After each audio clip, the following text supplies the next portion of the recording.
ওই হাসরের ময়দানে তো ভয়ঙ্কর। মা বাবার পরিচয় দিবে না, কই ভাই আপন আপন বলতে কেউ থাকবে না রে আবু বকর। নবীরা যদি উম্মতের ভুলিয়া যায় ওই সময় কে কার খবর নিবে? ও যুবকেরা, ও বৃদ্ধ বাবাজি, ও পর্দার আড়ালের আম্মা জান, তুমি মুসলমান নবীরা আসে একটু কি তোমার অন্তরে ভয় আসে না? যৌবনের তাড়নায় পড়ে শখ লাগছিল সিনেমা হলে যাইবা, গেছো তো এইবার ফিরে আয়।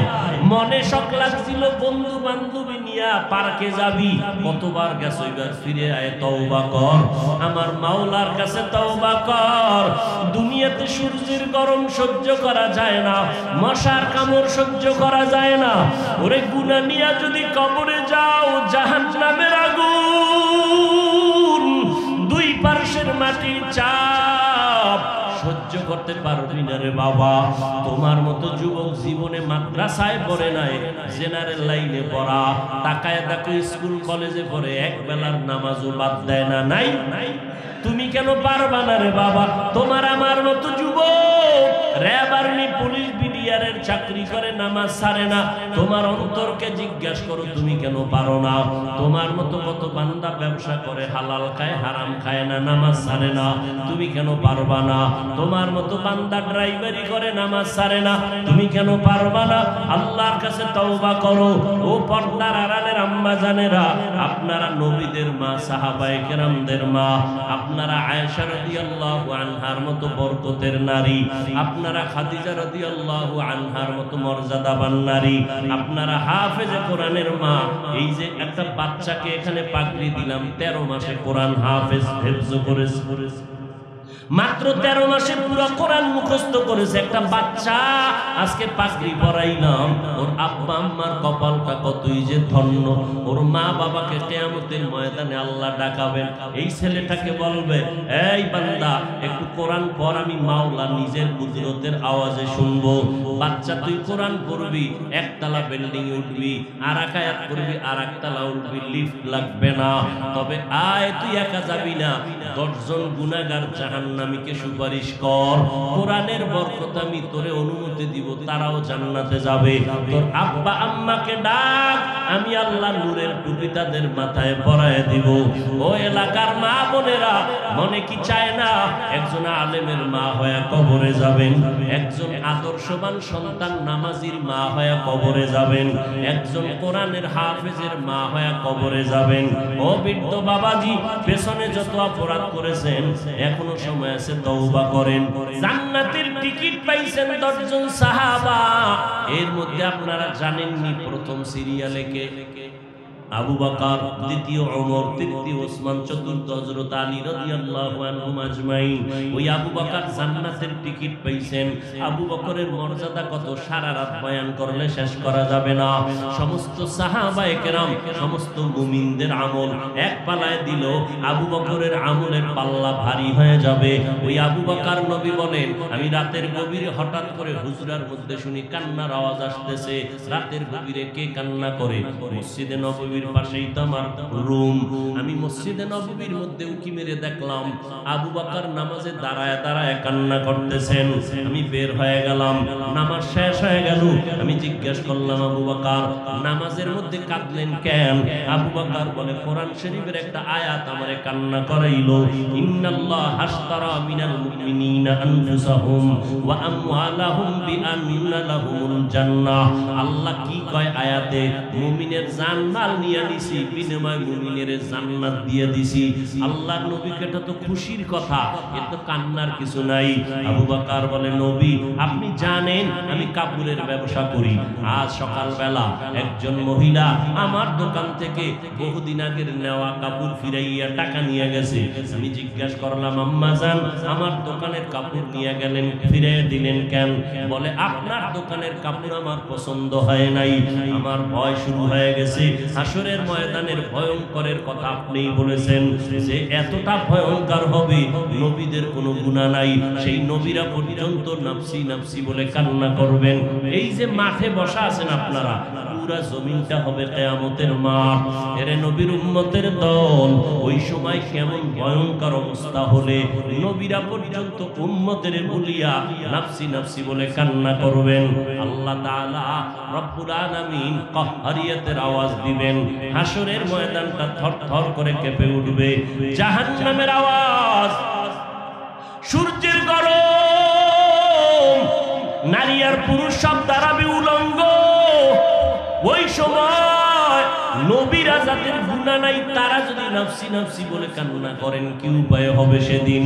আল্লাহ যখন আসামির কাঠগড়ায় হিসাবের বেলায় ডাকবেন, আমি আবু বকরের নাম যখন সিরিয়ালে আসবে, আবু বকর তুমি আমার জান্নাত পাইয়া কি আমল করেছো, আমি আল্লাহর কাছে যখন পেশ করব, আল্লাহ এই নামাজ, এই তেলাওয়াত, এই রোজা, এই জিকিরের আমল করেছি, আল্লাহ যদি বলিয়াই ফালায়, ওই মহিলার মতো না জানি বলিয়াই ফালায়, ও আবু বকর তোমার আমল নিয়ে তুমি জাহান্নামে যাও, আমার জান্নাতটা ফেরত দাও। ও আল্লাহ কেন? আল্লাহ যদি বলিয়েই ফেলেন, আবু বকর নামাজ পছন্দ হয় নাই, তোমার তেলাওয়াত আমার পছন্দ হয় নাই, তোমার জিকির আমার পছন্দ হয় নাই, যেইভাবে জিকির করলে আমি খুশি হব ওইভাবে করতে পারো নাই, যেইভাবে সিজদা দিলে আমি খুশি হব ওইভাবে করতে পারো নাই, যেইভাবে তেলাওয়াত করলে আমি আল্লাহ খুশি হব ওইভাবে তেলাওয়াত করতে পারো নাই। তখন যদি আল্লাহ আমাকে এই কথা বলে দেয়, সাথে সাথে জাহান্নামের হ্যান্ডকাপ আমারে ফেরেশতারা পরায় দিবে, জাহান্নামের আগুনে শরীরের চামড়াগুলো খসে খসে পড়বে। ওই সময় আমার কি উপায় হবে? এই চিন্তা করে আমি কান্না শুরু করেছি নবী নামাজের ভিতর। আল্লাহ তাআলা আদমকে জান্নাতে থাকতে দিলেন, মা হাওয়া সহ। খানার বেলায় অনুমতি দিলেন, থাকো খাও, তবে একটা বিধান কায়েম করলেন, কি? এই আদম, উসকুন আনতা ওয়া যাওজুকাল জান্নাহ, জান্নাতের মধ্যে থাকো, তবে থাকার বেলায় স্ত্রী স্বামীর অধীন। বলেন, থাকার বেলায় স্ত্রী স্বামীর অধীন, খানার বেলায় দোনোজন স্বাধীন। ওয়াকুলা মিনহা রাগাদান হাইসু শিতুমা ওয়ালা তাকরাবা হাদিহিশ শাজারাতা ফাতাকুনা মিনাল যালিমিন।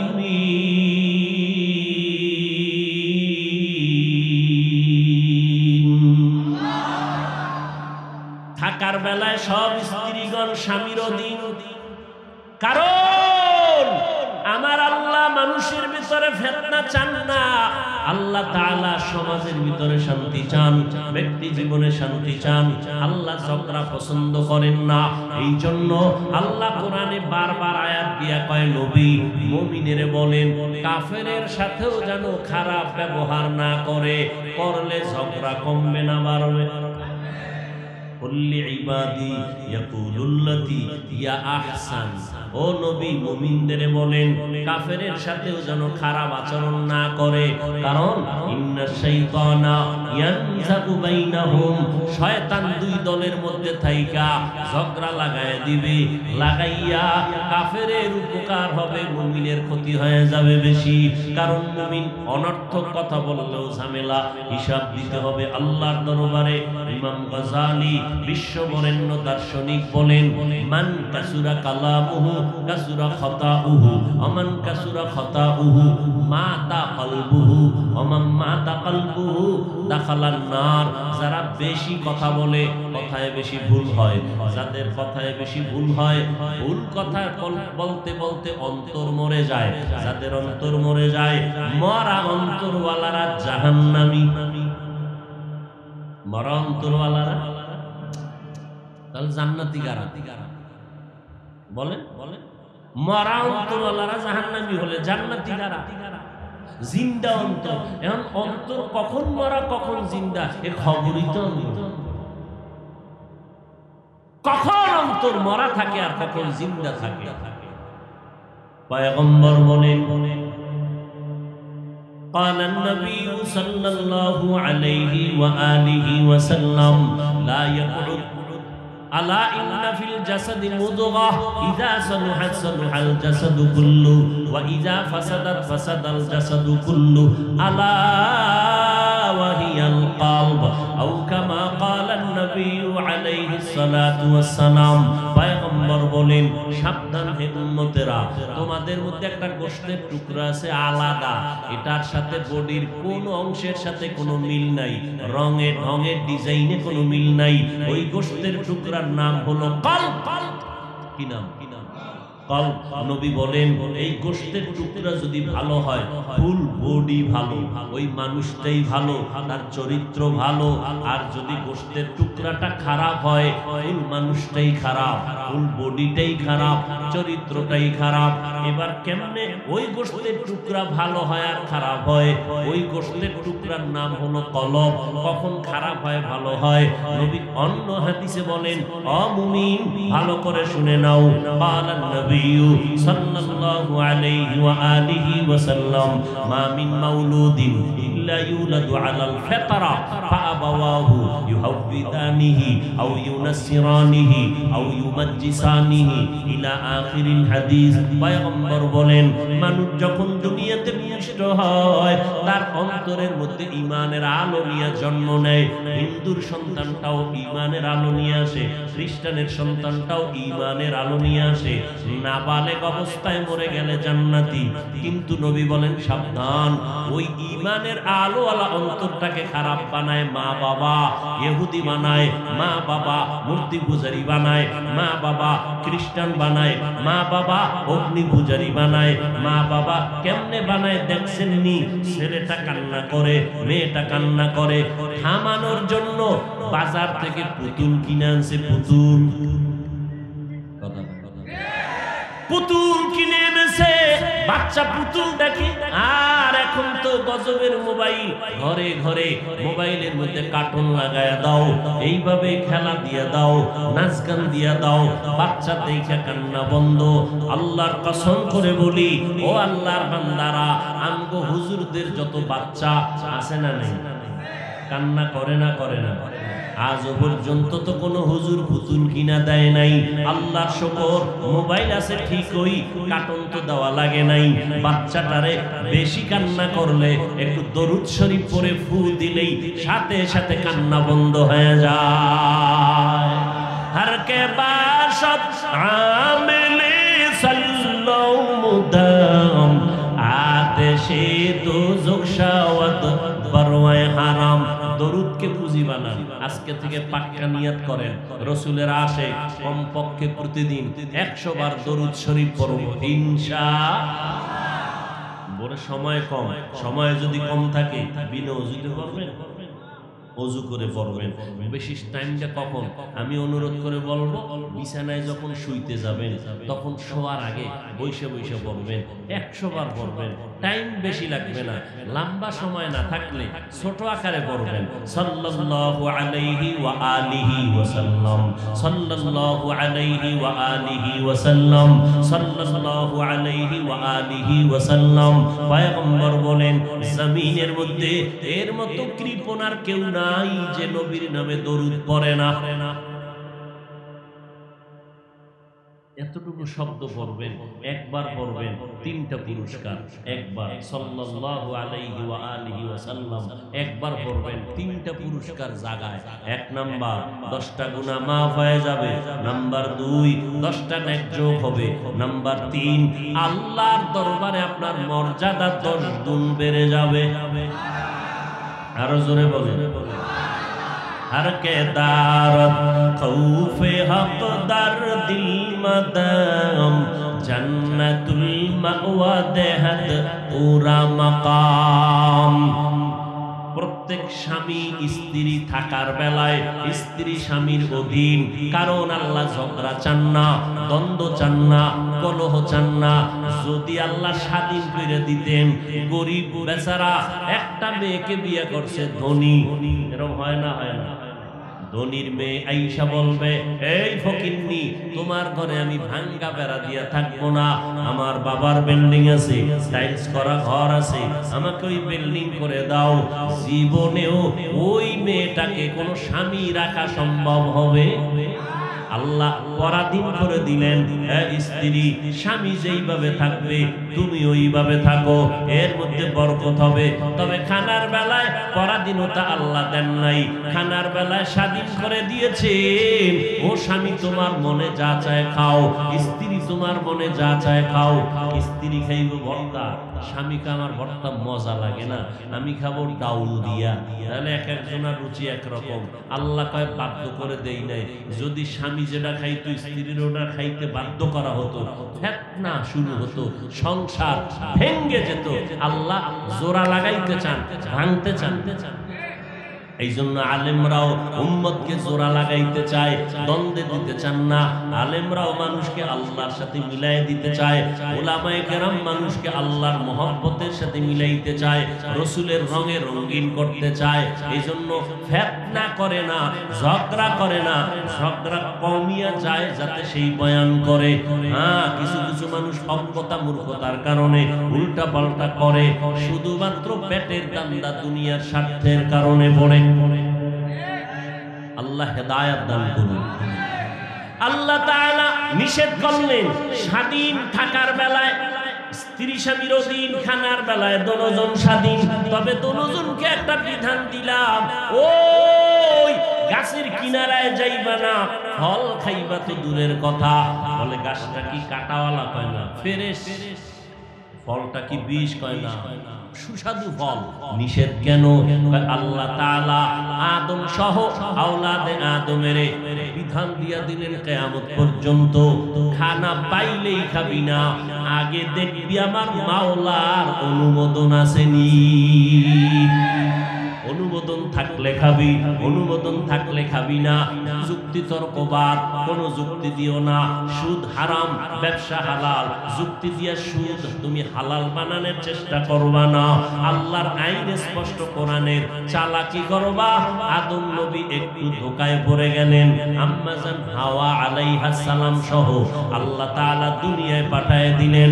দুজন আসলেন, একজন আসলেন ভারতের চরণ দ্বীপে, আম্মা জান হাওয়াকে পাঠাইলেন ওই আরব দেশের ভিতরে। দীর্ঘ অনেক বছর পরে দুইজনের সাথে মোলাকাত হলো, দেখা সাক্ষাৎ হলো আরাফার ময়দানে। ওই জায়গায় মোলাকাত হয়ে গেল। এবার দুজন সংসার শুরু করলেন। বিশাল ইতিহাস। সংসার শুরু করতে গিয়া দুইজনের সংমিশ্রণ আর মহব্বতে আল্লাহ বছরে বছরে দুইটা সন্তান দিতেন, এক ছেলে এক মেয়ে। পরের বছর আবার আর এক ছেলে আর এক মেয়ে। বিবাহের সিস্টেম কি? বলে আগের বছরের মেয়েটাকে পরের বছরের ভাই বিয়া করবে, বছরের আপন বোনের বিয়া করবে। এটা এখনো জায়েজ আছে? এখনো জায়েজ আছে? ও আল্লাহর বান্দারা, আদম নবীর সন্তান, আপন ভাই বোন সব আদমের শরীয়তের মধ্যে বিবাহ হালাল। এখন এটা হারাম, মুহাম্মদী শরীয়তে কি হারাম। অতএব অন্য কোন নবীর শরীয়ত মুহাম্মদী শরীয়তের মধ্যে ঢুকানো যাবে না। আমার নবী যা দিয়া গেছেন এই অনুযায়ী চলতে হবে। মুহাম্মদী শরীয়তে আপন ভাই বোনের বিয়া যেমন হারাম, আল্লাহ ছাড়া মাজারে কবরে ভিন্ন কাউকে সিজদা করাও হারাম। সিজদা কে পাবে? জোরে বলেন। একমাত্র আল্লাহ পাবেন, আর কেউ পাবেন না। এর নবীর আমার নবীর উম্মতের দল। আল্লাহ কয়জন আমাদের সম্মানিত করেছেন? কয় আল্লাহ? জোরে বলো। আমাদের ইজ্জত বাড়ায় দিয়েছেন কয় আল্লাহ? আমাদের এই সুন্দর রিজিকের ব্যবস্থা করেন কয় আল্লাহ? যেই এক আল্লাহ তোমার রিজিক দেয়, এক আল্লাহ তোমার হায়াত দেয়, এক আল্লাহর দেওয়া পানি খাইতেছো, এক আল্লাহর দেওয়া সূর্যের আলো, এক আল্লাহর দেওয়া চাঁদের আলো, সব জায়গায় তোমার এক আল্লাহ। সেজদাও তো এক আল্লাহ পাবে, আর একজন ঢুকলো কেন? সিজদা করব না গায়রুল্লাহ, সিজদা করব ইল্লাল্লাহ। ইল্লাল্লাহ মানে একমাত্র। সিজদা করব না গায়রুল্লাহ, সিজদা করব ইল্লাল্লাহ। লা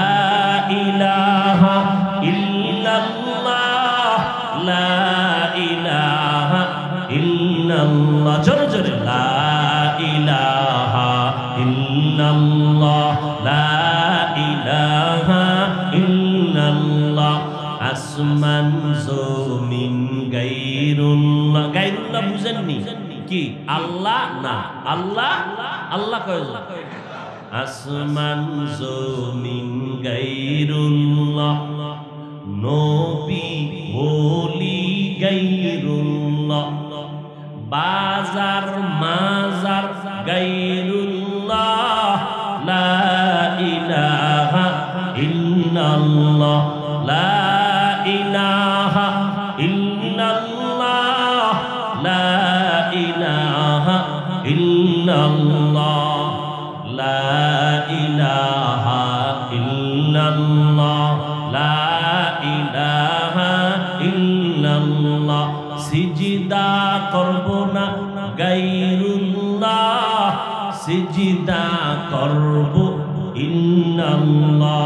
একমাত্র সিজদা কে পাবে? আর কেউ হাঁটতে চলতে ইল্লাল্লাহ নাকি গায়রুল্লাহ? ইল্লাল্লাহ মানে কি বলেন? একমাত্র। উঠতে বসতে ইল্লাল্লাহ রক্তে গোশতে ইল্লাল্লাহ শ্বাসে প্রশ্বাসে ইল্লাল্লাহ লা ইলাহা ইল্লাল্লাহ লা ইলাহা ইল্লাল্লাহ লা ইলাহা ইল্লাল্লাহ লা ইলাহা ইল্লাল্লাহ লা ইলাহা ইল্লাল্লাহ সিজদা করব না গায়রুল্লাহ সিজদা করব ইল্লাল্লাহ সিজদা করব না গায়রুল্লাহ সিজদা করব ইল্লাল্লাহ লা ইলাহা ইল্লাল্লাহ লা ইলাহা ইল্লাল্লাহ লা ইলাহা ইল্লাল্লাহ লা ইলাহা ইল্লাল্লাহ। খারাপ লাগে? কার জিকির? জোরে বলেন। আল্লাহর জিকির চলবে না বন্ধ হয়ে যাবে? এরে নবীর উম্মতের দল মাছ যেমন পানি ছাড়া থাকতে ভালোবাসে না, মাওলা পাকের মুহাব্বতের যারা আশিক এদের কলবের খোরাক হলো আল্লাহর নামের জিকির। দিল জু খালি ইয়াদ হক সে আয়ে যাওয়া খানায়ে শৈতা হ্যায় ও দিল বেগুমা। আল্লাহ তাআলা বিধান কায়েম করলেন, সব খাইতে পারবা তবে নিষিদ্ধ গাছের কিনারায় যাবা না। দুনিয়াতে আসলেন, সন্তান দুইটা দুইটা হতে শুরু হলো। আল্লাহ তাআলা আদম নবী হাওয়া আলাইহিস সালামের মাধ্যমে প্রতি বছর দুইটা সন্তান দিলেন। আল্লাহ বলেন, ও আদম আমি তোমাকে মাটির থেকে সৃষ্টি করেছি আর অন্য সন্তানগুলো তোমাদের থেকে সৃষ্টি করেছি। ভালো করে মনে রাখবেন, মা বাবা যেই পদার্থের হবে সন্তান ওই পদার্থের হবে। বাবা যেহেতু আদম মাটির, স্ত্রীও মাটির, সন্তানও হবে মাটির। দুই নাম্বার কথা হলো, এই আল্লাহর বান্দা, যে নাপাক পানির থেকে তোমার জন্ম হলো, ওই নাপাক পানিটা যে ভিটামিন, এই ভিটামিনটা তোমার রাতারাতি হয় নাই। তুমি আঙ্গুর, বেদানা, নাশপাতি, কমলা, আপেল, রুই মাছ, ইলিশ মাছ, বিভিন্ন জাতের খানা খাইছো, গাছের ফল খাইয়া এরপরে ভিটামিন তৈরি হয়েছে। তুমি হিসাব করলে দেখবা ওই ভিটামিন যুক্ত সবকিছুই মাটির তৈরি। মূলত মাটি, তোমার নাপাক পানিটাও মাটির থেকেই তৈরি হয়ে আসছে, প্রমাণ নয়। অতএব তুমি মাটির সৃষ্টি। তিন নাম্বার কথা হলো, পয়গম্বর বলেন নাপাক পানির সাথে সামান্য মাটি মিশ্রিত করে দেয় ফেরেশতারা। আল্লাহর অর্ডার করে। আল্লাহ কি কয় জানেন জানেননি? এই ফেরেশতা, নাপাক পানির মধ্যে অমুক জায়গা থেকে এক চিমটি মাটি এনে লাগায়া দাও। বলে কোথার থেকে? বলে এর যখন কবর হবে, যেই জায়গায় কবর ওখান থেকে এনে দাও। ফেরেশতারা কবর থেকে মাটির চিমটি এনে লাগায়া দেয়। এবার প্রশ্ন হলো, যেই মানুষগুলো আগুনে পুড়ে মারা গেছে, নদীর মধ্যে নাই, লাশের অস্তিত্ব নাই, এদের মাটি কোথার থেকে আনবে? এদের তো কবরই নেই। মুফাসসিরিনে কেরাম বলেন, ও আল্লাহর বান্দারা, ভালো করে শুনে নাও, আমাদের পিঠের মধ্যে সোজা একটা হাড় আছে, মেরুদণ্ড আসেনি? ওই মেরুদণ্ডের একেবারে নিচে মার্বেলের মতো একটা গোড়া আছে। এইটা পানিতেও গলে না, আগুনেও নষ্ট হবে না। লাশটা যেভাবেই থাক, ওই অংশটা কোনো না কোনো সময় মাটির সাথে গিয়া লাগবে, ওটাই হবে তার কবর। ওখান থেকে কিয়ামতের দিন মানুষ আল্লাহ আপন সূরাতে দাঁড় করাবেন। ওই গোটার থেকেই আল্লাহ তাআলা মানুষগুলো দাঁড় করাবেন। আল্লাহ জানেন কোথায় গিয়া লাগবে। ফেরেশতাকে বলছেন ওই জায়গা থেকে মাটি এনে দাও। এবার কথা শেষ। প্রশ্ন হইল, এত যুক্তি টুক্তি দিয়া আল্লাহ প্রমাণ করতে চায় মানুষ মাটির সৃষ্টি, এত যুক্তি টুক্তি দিয়া প্রমাণ করার কারণ কি? এটা ভালো করে বুঝবে। আগাবো না মুনাজাত? এত যুক্তি দিয়া মানুষ মাটির সৃষ্টি কেন প্রমাণ করতে চান? ভালো করে মনে রাখবেন, কিয়ামত পর্যন্ত যেন ভুলে না যান। এর একমাত্র কারণ হলো আল্লাহ মানুষকে জানায় দিতে চান, নূরের সৃষ্টি শ্রেষ্ঠ না, আগুনের সৃষ্টি শ্রেষ্ঠ না, একমাত্র মাটির সৃষ্টি মানুষ হলো শ্রেষ্ঠ। সিদ্ধান্ত কার? জোরে বলে। অস্থায়ী না স্থায়ী? স্থায়ী সিদ্ধান্ত আল্লাহ। মাটির সৃষ্টি শ্রেষ্ঠ, আগুনের সৃষ্টি শ্রেষ্ঠ না, নূরের সৃষ্টি শ্রেষ্ঠ না, একমাত্র মাটির সৃষ্টি মানুষ শ্রেষ্ঠ।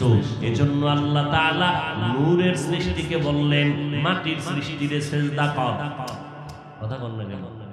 উসজুদু লিআদম। আগুনের সৃষ্টিকেও বললেন মাটির সৃষ্টিরে সিজদা কর, কারণ নূরের সৃষ্টি শ্রেষ্ঠ না, মাটির সৃষ্টি শ্রেষ্ঠ। আল্লাহর এই স্থায়ী সিদ্ধান্ত অর্ডার মানলো না কে? কে মানে নাই? ইবলিস বলে আমি মানবো না। আবার ওয়াস্তাকবারা ওয়া কানা মিনাল কাফিরিন।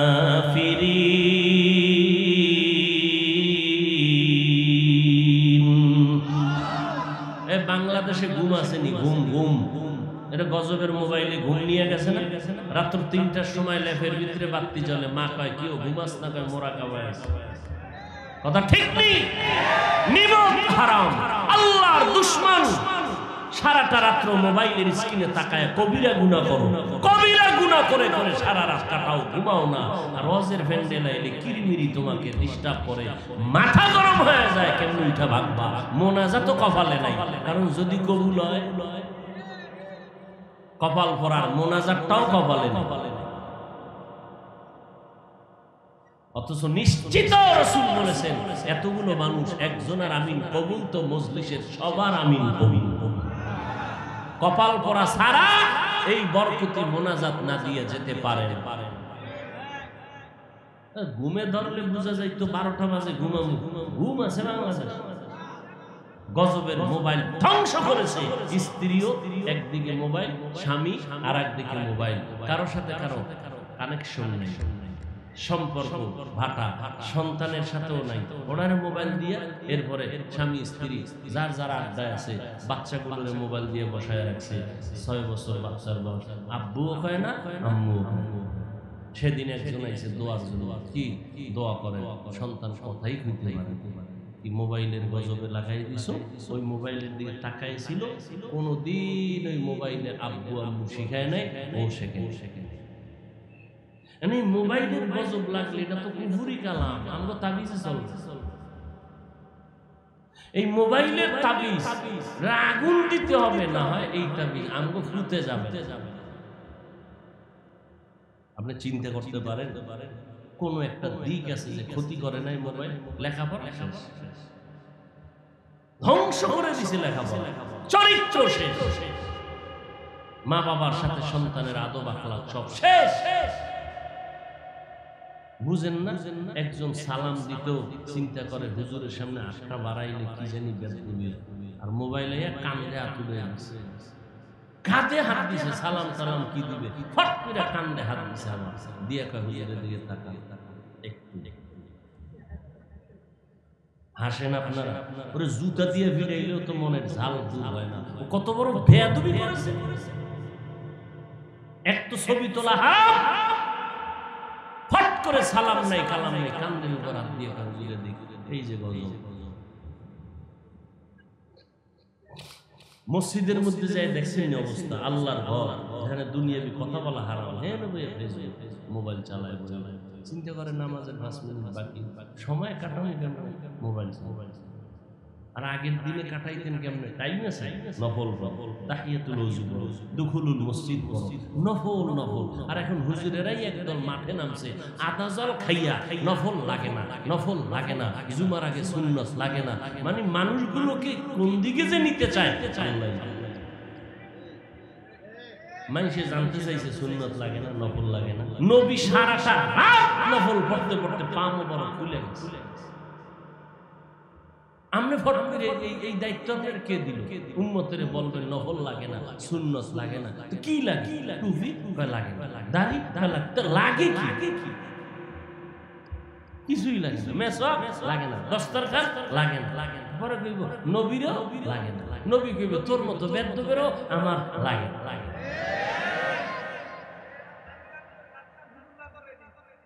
আল্লাহ সবাইকে হেদায়েত দান। আরো জোরে বলেন। কি কথা বলতেছিলাম? কোন দিকটা ঢুকলাম?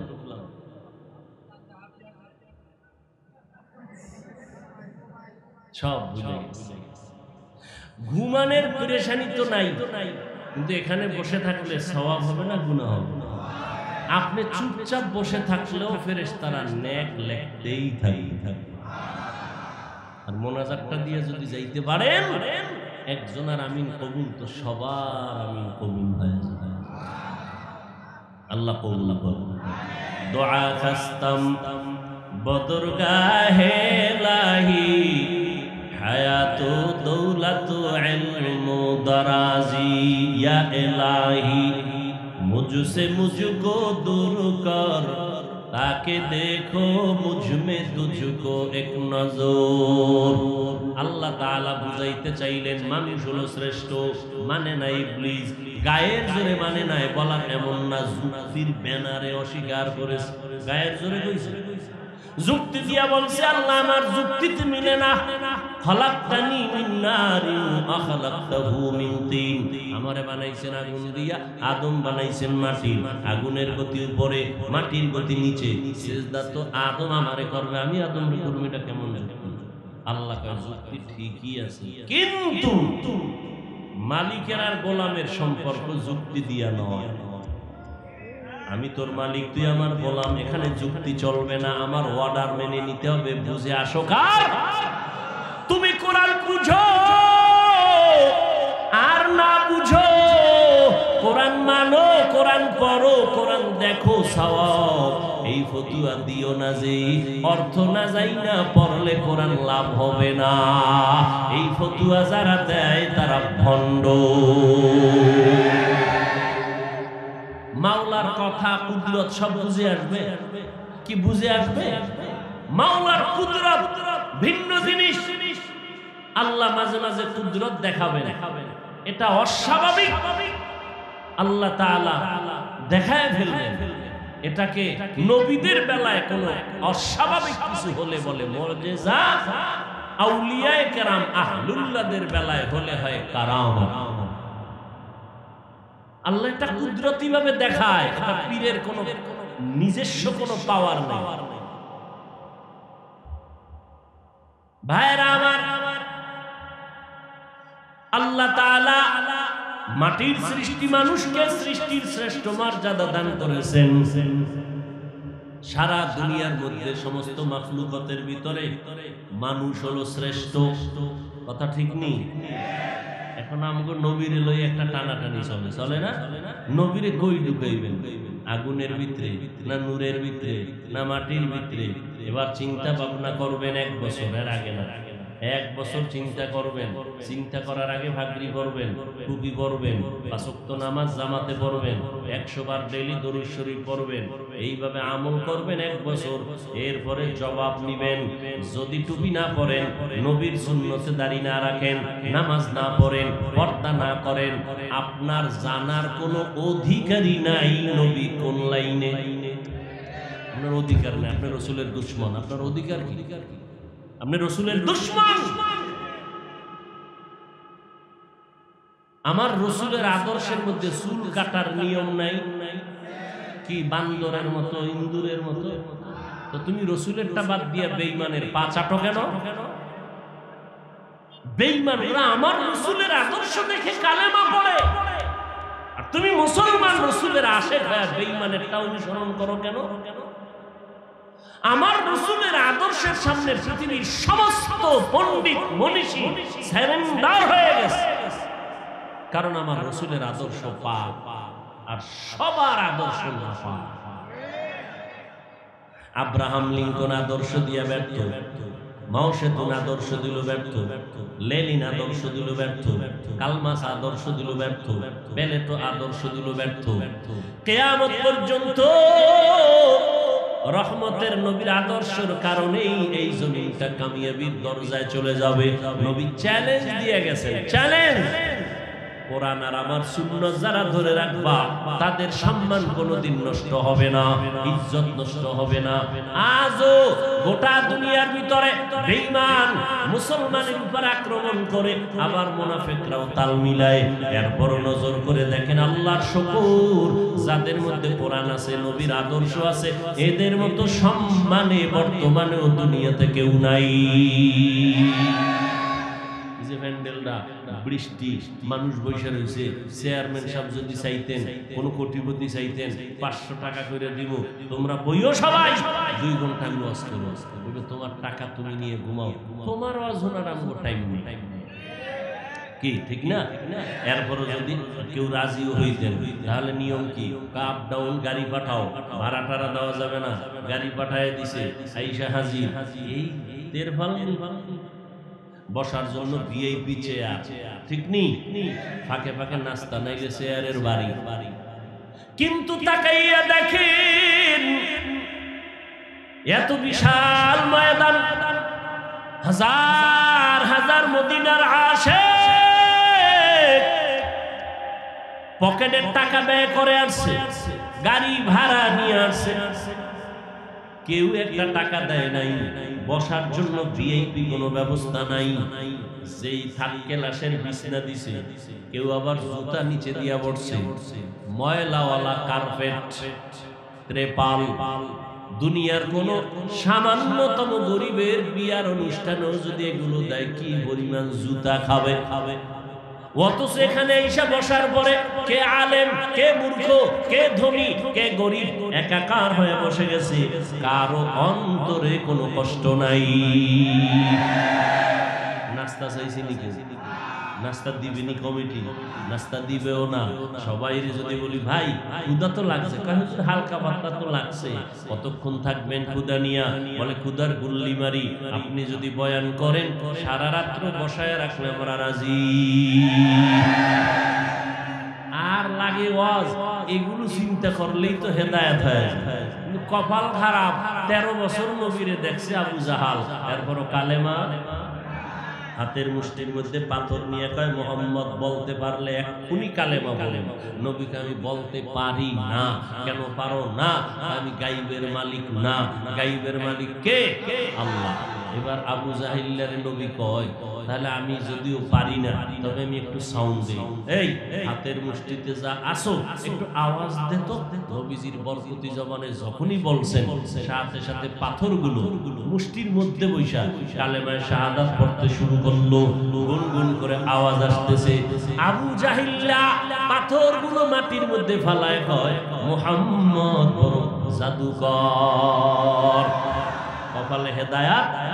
মান ইয়াহদিল্লাহু ফাহুয়াল মুহতাদ ওয়া মান ইউদ্লিল ফালান তাজিদা লাহু ওয়ালিয়াম মুরশিদা। হেদায়েত আল্লাহ না দিলে কেউ পারবে না। অপরদিকে হযরত ওমর তরবারি নিয়ে দৌড়ায় নবীর গর্দান কাটার জন্য। কালেমা পয়রা ওমর সেই তরবারি নিয়ে দাঁড়ায় কয়, মুহাম্মদের বিরুদ্ধে কথা বলনেওয়ালা আয় ওমরের তরবারির সামনে দাঁড়া। ওমরের তরবারি কাউকেই ক্ষমা করবে না। এরে নবীর উম্মতের দলেরা, অযুবক বৃদ্ধ বাবাজি, পর্দার আড়ালের আম্মা জানেরা, আল্লাহ এত সম্মান আমাদের দান করলেন। এখন এই শব্দ থেকে আলোচনায় কি শিখলাম? মিনহা খালাকনাকুম, মাটির থেকে তোমাদের সৃষ্টি করেছি। এই কথার দ্বারা দুইটা সবক আপনারা নিবেন। এক নাম্বার সবক হলো, মাটি থাকে পায়ের নিচে।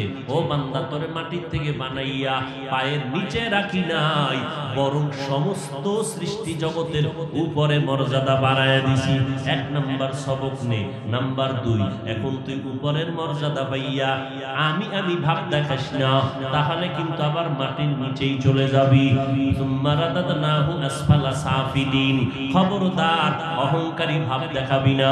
মানুষ অহংকারী ভাব কেন দেখায়? টাকার গরমে গরম, ওটা ঠিক নেই। ক্ষমতার গরমে একটা গরম দেখায়, আর একজনের টাকা নাই, ক্ষমতাও নাই, ফকির নির্ভোলা, এদি গরম গরম ভাব দেখায়। কিও তোর ভিতরে কি এর গরম? আমার বাবার দেওয়া রক্তের গরম। কিসের গরম? রক্তের গরম। মাওলানা সাহেব তোমার টাকা বেশি কয় না, ক্ষমতা বেশি না, তুমিও যে গরম ভাব দেখাও, আমার এলেমের গরম। কিসের গরম? এলেমের গরম। আর একজনে গরম ভাব দেখায়, আমার তাহাজ্জুদের গরম। আমি চিল্লা লাগাইছি, সে একটা গরম আছে। আমি পিসাবের দরবারে 13 বছর ঘুরি, ভাগরি মাথায় সারি না, জিকির করি জোরে জোরে। এর একটা পাওয়ার আছে। আল্লাহ কয়, সব পাওয়ার বন্ধ করে দে, তোর থেকে বড় পাওয়ার আর নমরুদের সাইজ করছি মশা দিয়ে। তোর থেকে বড় পাওয়ার ওয়ালা ফিরআউন, যেই ফিরআউন ফকিন্নি, ক্ষেতের মধ্যে শশা মাথায় পুরা টাইনের মিশরে নেয়, কিছু পয়সা পায়। এই ফকিন্নির ফলা ফিরআউন। কিন্তু আস্তে আস্তে হামানের সাথে লাইন লাগাইয়া টাকার মালিক হইছে। একদিন চেয়ারে বসে, ইতিহাস বড় লম্বা, চেয়ারে বইয়া কয়, একটু খোদা খোদা ভাব লাগে দি। হ্যাঁ, পিএস কা শুধু খোদা আপনি একটু দাবি করতে মনে চায় করেন। ফেরাউন ঘোষণা করলো, ও মিশরবাসীরা, আমি শুধু খোদা না, আনা রব্বুকুমুল আ'লা, আমি সব থেকে বড় খোদা। সেই ফেরাউনের আমার আল্লাহ লোহিত সাগরের পানিতে চুবাইয়া ডুবাইয়া খাহে শেষ। ঠিক নি? যেই ফেরাউনের লাশটা কই আছে? কোথায়? মশায়ও খায় না, মাটিও গ্রহণ করে না। আজ দেখে দেখে কত মানুষ ইবরত অর্জন করে, নসিহত উপদেশ গ্রহণ করে। কোটি টাকার মালিক দেখো, অভাব হয় না দূর, গরিব ঘুমায় আরাম করে, মনটা বাহাদুর। ফেরাউনের লাশটা দেখো, মিশর জাদু ঘরে, খায় না মাটি, পোকা মাছি সবাই ঘৃণা করে। হৃদয়ে থাকিবে যার নম্রতা সদা, রহমত আসিবে সেটা প্রভুর ওয়াদা। বড় বাড়াই থাকলে দিলে রহমত আসবে না, নিজেকে নিজে ছোট মনে করিও সদা। উঁচু জমিন থেকে পানি নিচু জমিনে যায়, তেমনি খোদার রহমত আসে নম্রতার হৃদয়। ভোগবিলাসের বাড়ি গাড়ি পরে রবে সব, থাকতে সময় স্মরণ করো আল্লাহ আমার রব। আল্লাহ তাআলা বলেন, মিনহা খলাকনাকুম দিয়ে দুইটা সবক দিলাম। এক নাম্বার, মাটির নিচের মাটির থেকে তোরে বানাইয়া সম্মান দিলাম সবার উপরে। তবে সাবধান, অহংকারী ভাব দেখাইও না। নমরুদ অহংকারের কারণে ধ্বংস হয়ে গেল। ফেরাউন ধ্বংস, সাদ্দাত ধ্বংস, হামান ধ্বংস, কারুন ধ্বংস, আবু জাহাল ধ্বংস হয়ে গেল, আবু লাহাব ধ্বংস হয়ে গেল। অহংকারী ভাব দেখাইও না। হ্যাঁ, অহংকারী ভাবটা দেখায় যদি সেই ভাবের পুঁজিটা স্থায়ী হয়। তুমি টাকার যে ভাব দেখাও, এর তো স্থায়িত্ব নাই। কারণ তুমি কেরানীগঞ্জ থানার টাকাওয়ালা, ঢাকা জেলার টাকাওয়ালার কাছে তুমি দুর্বল, তার টাকা আরো বেশি। কথা বলেন না কেন? সত্য কথা বলবেন বুক ফুলাইয়া। টাকা ঢাকা জেলাওয়ালা টাকাওয়ালা, তুমিও টাকার বাহাদুরি করিও না। কারণ টাকা বেশি, সেই বান্দার বাহাদুরিয়ার অভাব বেশি। ইন্ডিয়াওয়ালাও তুমি ভাব দেখাইও না, তোমার থেকে আমেরিকাওয়ালার টাকা আরো বেশি। আমেরিকাওয়ালা ভাব দেখাস না, কারণ দুনিয়ার কোন ভাবের সাথে আমার মাওলার তুলনা নাই। সবার থেকে আমার মাওলা হলেন বড় ধনী। ইয়া আইয়ুহান নাস আনতুমুল ফুকারাউ ইলাল্লাহ ওয়াল্লাহু হুয়াল গানিয়্যুল হামিদ।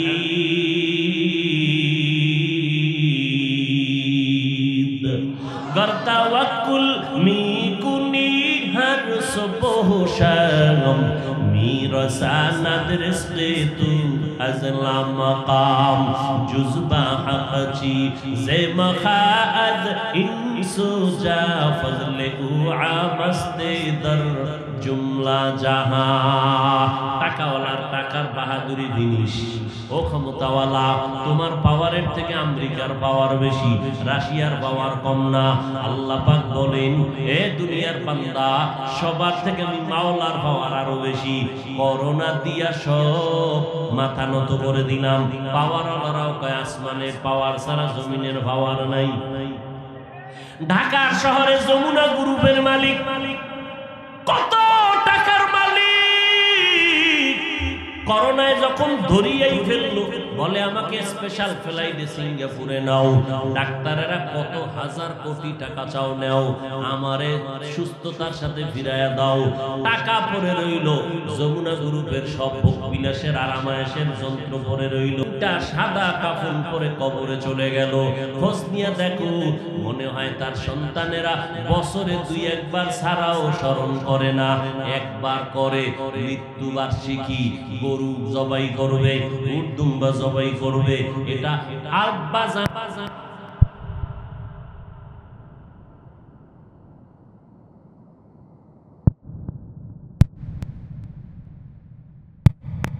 ভিআইপি কেমন, গাঁজাখোর, মদখোর, সুদখোর, সব ভিআইপি চেয়ারে। আর এই যে দুই একজন টুপিওয়ালা সব সাইডে বাবা, যাকে মোনাজাত কবুল হবে না, কারণ সুদের সাথে যাদের জড়িত এদের দোয়া কখনোই কবুল হবে না। তওবা না করা পর্যন্ত বেনামাজির দোয়া কবুল হবে না। মা বাবার সাথে বেদবি করলে দোয়া কবুল হবে না। গরিবের উপরে জুলুমকারীর দোয়া কবুল হবে না। এত বসায় রাখছে যারা অল টাইম হারাম উপার্জন নিয়ে চলে। এদের খাওয়ায়, খাইতে খাইতে পয়সা কিছু থাকছে, এটি হলো গরিবের খানা। অথচ এই খানা বেনামাজির না দিয়া যদি এতিমদের মাদ্রাসায় কত ছাত্র লেখাপড়া করে, 24 ঘন্টা কোরআন পড়ে, হাদিস পড়ে, ওদের যদি খাওয়ায় কইতো, হুজুর মাদ্রাসায় দিয়ে দিলাম, 10টা মাদ্রাসা আছে কেরানীগঞ্জ, এই মাদ্রাসাগুলোতে আমি 20,000 করে টাকা দিলাম, আব্বার জন্য একটু দোয়া করাইবেন, এক বেলা খানার আয়োজন করবেন। সমস্ত ছাত্ররা দোয়া করত। এদের আমল নামায় কোনো গুনাহ নাই, এদের পায়ের নিচে ফেরেশতারা নূরের পাখা বিছাইয়া দেয়। এরা যখন দোয়া করত, আমার আল্লাহ ফেরেশতারে বলতো, তাড়াতাড়ি কবরকে জান্নাতের বাগান বানায় দাও। কিন্তু বাবাও ছেলের তো সেই লাইনে রাইখা যেতে হবে, দ্বীনের দরদ অন্তরে থাকতে হবে। দেখেন না, কয়েক মাস আগে বাড্ডা থানা, কোথায় বাড্ডা থানার ভেতরে কোটিপতি বাবায় মরে গেল, বড় বড় 2টা সন্তান রাইখা গেল, শিক্ষিত। এই সন্তান 2টা বাবার লাশটা ফালায় রাখছে। 24 ঘন্টা 2 ভাই শুধু ঝগড়া করছে, বাবার টাকা ভাগ বটোয়ারা নিয়া লাশটা দাফন করারও সময় পায় নাই। কি ফেসবুক শরীফের গোলামেরা দেখেন নাই? এই ঘটনা ভাইরাল হয়ে গেছে। এরে আল্লাহর বান্দার অহংকারী কমায়া দাও। আমার নবী বলেন, মান তাওয়াযা লিল্লাহি রাফাআহুল্লাহ, যে আল্লাহর জন্য নিজেকে বিনয়ী করে দেয়, আল্লাহ তার মর্যাদা বাড়ায় দেয়। মেটা দো আপনা হস্তি কো अगर कुछ मर्तबा चाहो कि दाना खाक में मिलकर गुले गुलजार होता है। নিজেকে যদি বড় বানাতে চাও হে মুমিন, বড়দের কদমে নিজেকে করে দাও বিলীন।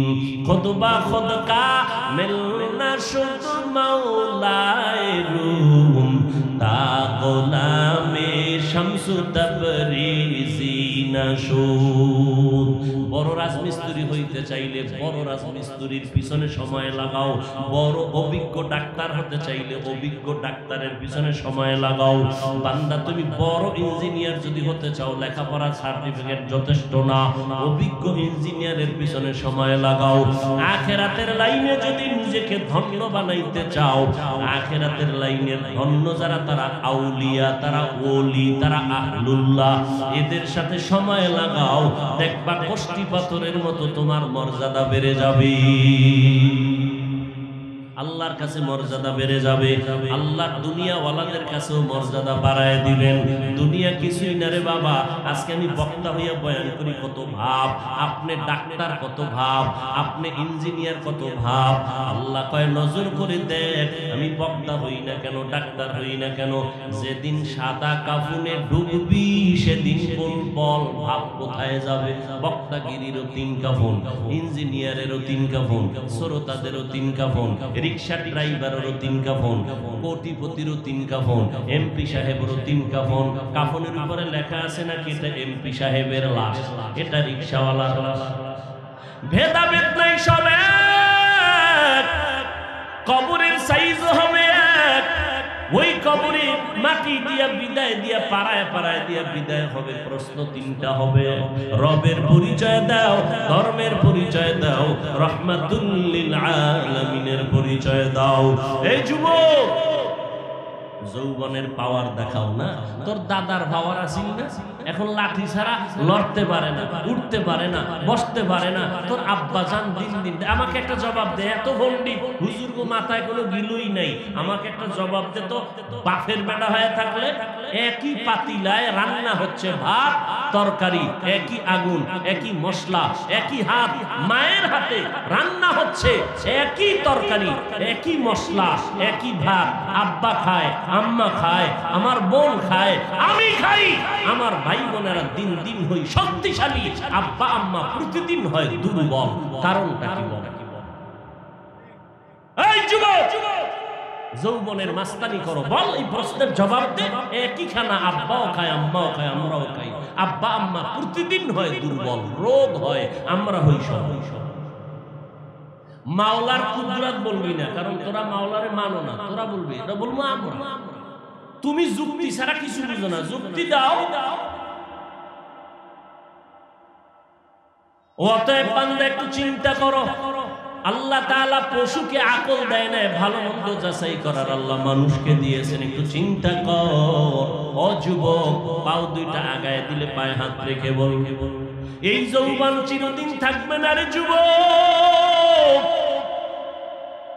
এই যৌবন নষ্ট হয়ে যাবে। চেহারা এত সুন্দর, ক্রিম লাগে না, পাউডার লাগে না, এমনি চেহারার মধ্যে গ্লেজ মারতেছে, কত সুন্দর ফিটনেস, কত সুন্দর।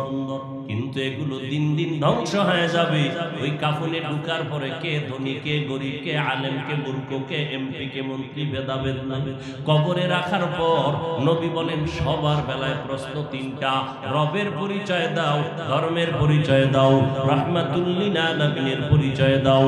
নবীজি বলেন যারা জবাব দিতে পারবে তাদের কবর হবে রওজাতুম মির রিয়াজিল জান্নাহ, আর যারা জবাব দিতে পারবা না তাদের কবর হবে হুফরাতুম মিন হুফারিন নামের টুকরা।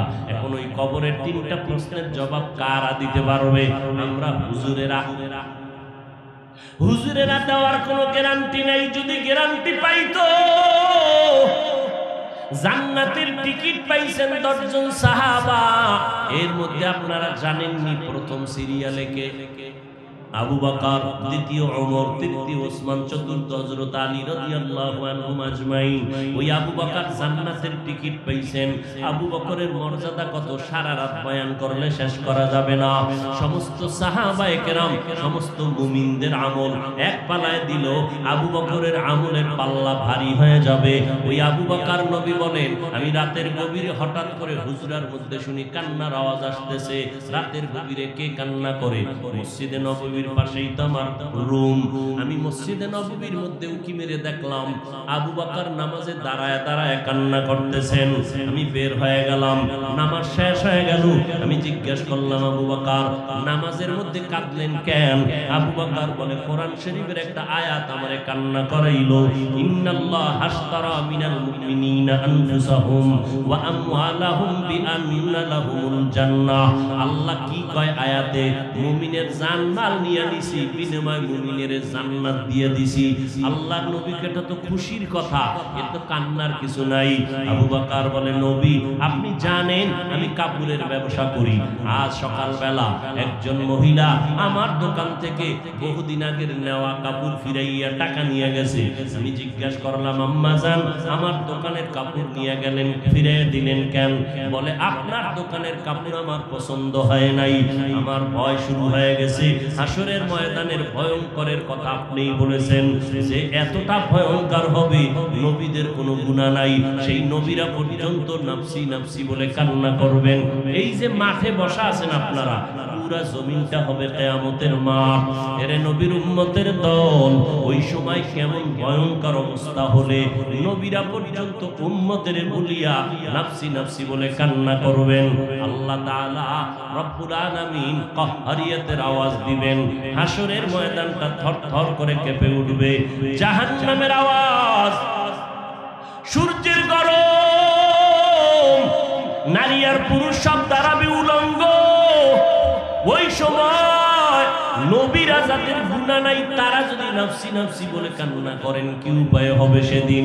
আল্লাহ যখন আসামির কাঠগড়ায় হিসাবের বেলায় ডাকবেন, আমি আবু বকরের নাম যখন সিরিয়ালে আসবে, আবু বকর তুমি আমার জান্নাত পাইয়া কি আমল করেছো, আমি আল্লাহর কাছে যখন পেশ করব, আল্লাহ এই নামাজ, এই তেলাওয়াত, এই রোজা, এই জিকিরের আমল করেছি, আল্লাহ যদি বলিয়াই ফালায়, ওই মহিলার মতো না জানি বলিয়াই ফালায়, ও আবু বকর তোমার আমল নিয়ে তুমি জাহান্নামে যাও, আমার জান্নাতটা ফেরত দাও।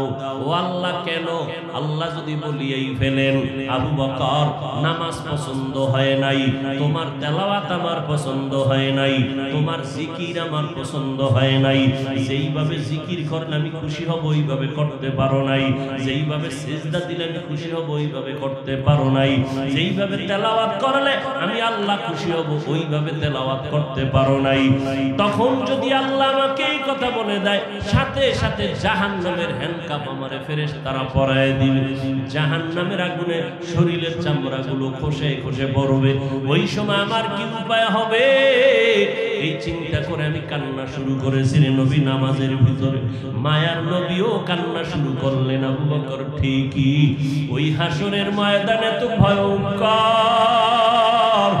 মা বাবার পরিচয় দিবে না, কই ভাই আপন আপন বলতে কেউ থাকবে না রে আবু বকর।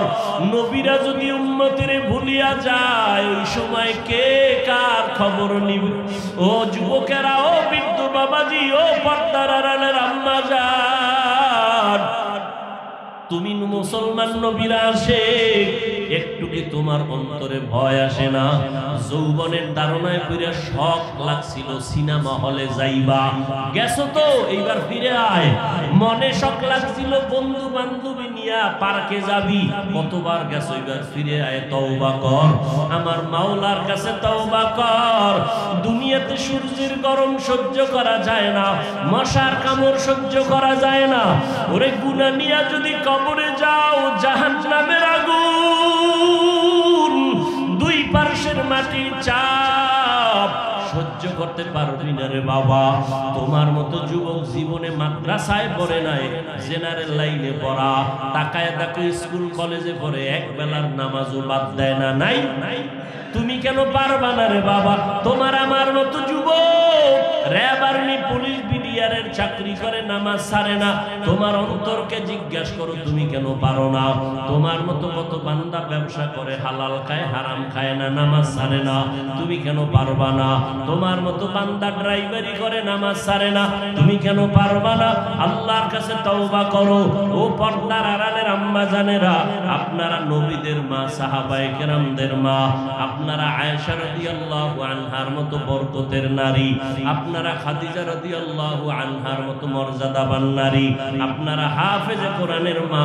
এই যে একটা বাচ্চাকে এখানে পাগড়ি দিলাম, 13 মাসে কোরআন হাফেজ হেফজ করেছে, মাত্র 13 মাসে পুরো কোরআন মুখস্থ করেছে একটা বাচ্চা। আজকে পাগড়ি পরাইলাম, ওর আব্বা আম্মার কপালটা কতই যে ধন্য। ওর মা বাবাকে কিয়ামতের ময়দানে আল্লাহ ডাকাবেন, এই ছেলেটাকে বলবে, এই বান্দা একটু কোরআন পড়, আমি মাওলা নিজের কুদরতের আওয়াজে শুনবো। বাচ্চা তুই কোরআন পড়বি, একতলা বিল্ডিং এ উঠবি, আর এক আয়াত পড়বি, আর একতলা উঠবি, লিফট লাগবে না। তবে আয় তুই একা যাবি না, 10 জন গুনাহগার জাহান্নামীকে সুপারিশ কর, কোরআনের বরকত আমি তোরে অনুমতি দিব, তারাও জান্নাতে যাবে। তোর আব্বা আম্মাকে ডাক, আমি আল্লাহ নূরের টুপি তাদের মাথায় পরায় দিব। ও এলাকার মা বোনেরা, মনে কি চায় না একজন আলেমের মা হয়ে কবরে যাবেন, একজন আদর্শবান সন্তান নামাজির মা হয়ে কবরে যাবেন, একজন কোরআনের হাফেজের মা হয়ে কবরে যাবেন। ও বৃদ্ধ বাবাজি, পেছনে যত অপরাধ করেছেন এখনো সময় আছে, তওবা করেন। মনে মনে আল্লাহকে ডাকেন আর বলেন, আল্লাহ জীবনে অপরাধ করি তো কম করি নাই, গুনার কারণে হাত না পাক, চোখ না পাক, জিহ্বা না পাক, অন্তর না পাক, আজকে থেকে তওবা করলাম রে মালিক, আর কোনদিন নামাজ ছাড়ব না, মা বাবারে কষ্ট দিব না, ওলামায়ে কেরামের বিরোধিতা করব না, দেশ ও জাতির বিরুদ্ধে ষড়যন্ত্র করব না, ওলামায়ে কেরামের পরামর্শ নিয়ে নবীর তরিকা মেনে চলবো, 5 ওয়াক্ত নামাজ পড়ব, মা বাবার দোয়া নিয়ে চলবো।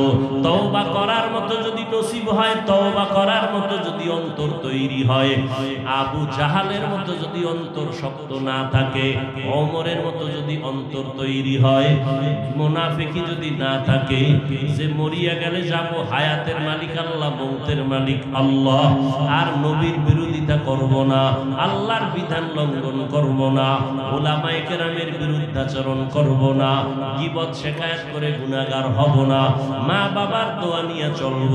তওবা করার মতো যদি নিয়ত হয়, খাঁটি নিয়তে দুটো হাত আমার আল্লাহকে দেখায়া দেই, আয় আল্লাহ হাতগুলো কবুল করে নেন, তওবা কবুল করে নেন, তওবার উপরে মজবুত হইয়া চলার মতো তৌফিক দান করেন। আলহামদুলিল্লাহি রাব্বিল আলামিন, ওয়াসসালাতু ওয়াসসালামু আলা সাইয়্যিদিল আমবিয়া ওয়াল মুরসালিন ওয়া আলা আলিহি